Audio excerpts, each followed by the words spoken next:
आज चाहिँ हामी basic equation of hydrological reservoir routing को बारे स्टडी गर्दैछौँ। सुरु चाहिँ हामी कन्टिन्युटी इक्वेसनबाट गर्छौँ। कन्टिन्युटी इक्वेसन भनेको चाहिँ इनफ्लो माइनस आउटफ्लो बराबर storage, that is I minus Q बराबर एस। यसलाई चाहिँ हामी डीएस बाई डीटी को टर्ममा लेख्न सक्छौँ। त्यो भनेको चाहिँ change in storage by change in time हो।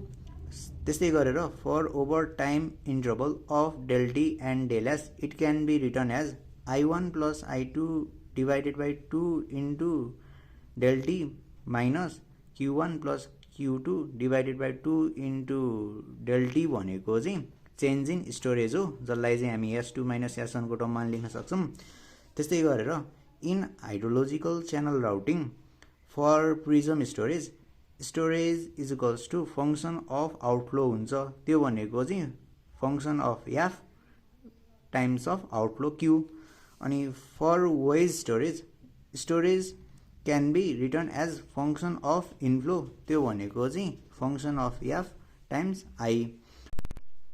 Now total storage in the channel S is equals to K bracket X I को power M plus bracket 1 minus X dot Q power M bracket close where, जसमा चाहिँ यो भनेको चाहिँ K and X are the coefficient and M is equal to constant exponent. जस्तै हामी am को value चाहिँ हामीलाई थाहा हुन्छ। रेक्ट्याङ्गुलर च्यानल भयो भने चाहिँ 0.6 हुन्छ एम को भ्यालु, नेचुरल च्यानल भयो भने चाहिँ एम को भ्यालु 1.06 हुन्छ।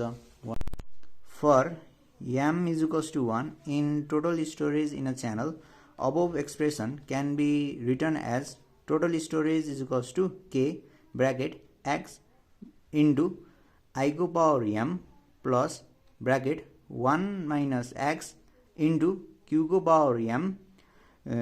हामीले चाहिँ m को भ्यालु 1 राखेपछि यो इक्वेसन चाहिँ k bracket x time I plus bracket 1 minus x times Q हुन्छ। यो इक्वेसनलाई चाहिँ मस्किङम इक्वेसन भनिन्छ। यदि यो इक्वेसनमा चाहिँ हामीले एक्स को भ्यालु 0 राख्यो भने S is equals to K Q हुन्छ। यो इक्वेसन चाहिँ X is equals to K Q भनेको चाहिँ लिनियर रिजर्भरको इक्वेसन पनि भन्न सकिन्छ। For a given channel reach by selecting a routing interval del t and using the Muskingum equation, change in storage चाहिँ कस्तो भइदिन्छ भन्दाखेरि डेल एस बराबर S2 minus S1 is equals to K bracket x2 I2 minus I1 plus bracket 1 minus x bracket Q2 minus Q1 bracket close, जसमा चाहिँ यो suffix यो 2 1 भनेका चाहिँ के रिफर गर्छ भन्दाखेरि चाहिँ condition before and after time interval of del T भन्ने रिप्रेजेन्ट गर्छ। त्यस्तै गरेर फ्रम कन्टिन्युटी इक्वेसनबाट हामीलाई के थाहा छ भन्दाखेरि डेल एस भनेको चाहिँ S2 माइनस S1, यो भनेको चाहिँ I1 plus I2 divided by 2 times del T minus Q1 plus Q2 divided by 2 times del T.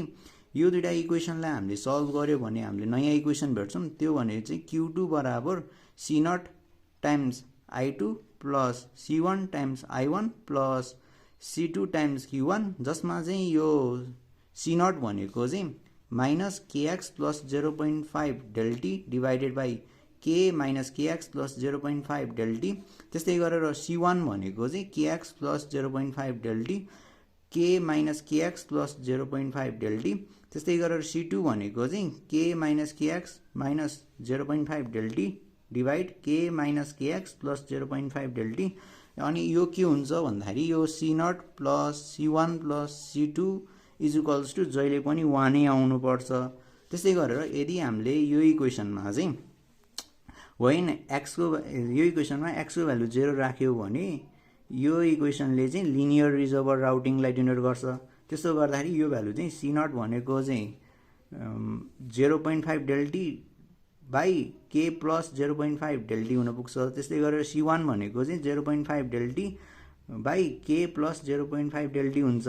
त्यस्तै गरेर C2 भनेको चाहिँ K minus 0.5 del T divided by K plus 0.5 del T हुन पुग्छ।